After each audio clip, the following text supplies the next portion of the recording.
আসসালামু আলাইকুম। যুক্তরাজ্য প্রবাসী বাদল সাহেব যিনি কিন্তু অলরেডি ব্যাংকের মাধ্যমে বিসিবি কে কিন্তু ড্রাফট যেটা জমা দিয়েছে অলরেডি। নোয়াখালী রয়্যালস নামে যে টিমটা আসবে সেই টিমটার নামকরণ করে অলরেডি কিন্তু জমা দেওয়া হয়েছে।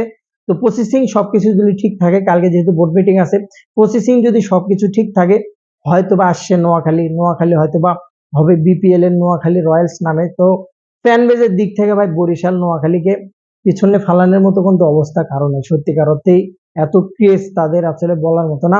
তবে আমি চাই পার্সোনালি যদি যুক্তরাজ্য প্রবাসী যেহেতু সে একটা যুক্তরাষ্ট্রে যেহেতু একটা সে টুর্নামেন্টও চালায়, যেহেতু ডিস্ট্রিক্ট কাপ একটা টুর্নামেন্ট চালায় লন্ডনে। তো সেখানে বলা চলে যে সে যদি সবকিছু ঠিকঠাক রাখে, প্রসেসিং যদি করতে পারে বিসিবিতে, এখন যেহেতু কালকে মিটিং আছে 30 তারিখ, সবকিছু ফয়সলা কিন্তু কালকে হবে। তো ঠিকঠাক থাকলে হয়তো বা আসছে নোয়াখালী রয়্যালস, দেখতে পাবেন। বেস্ট অফ লাক, আপডেট আসলে অবশ্যই জানাবো।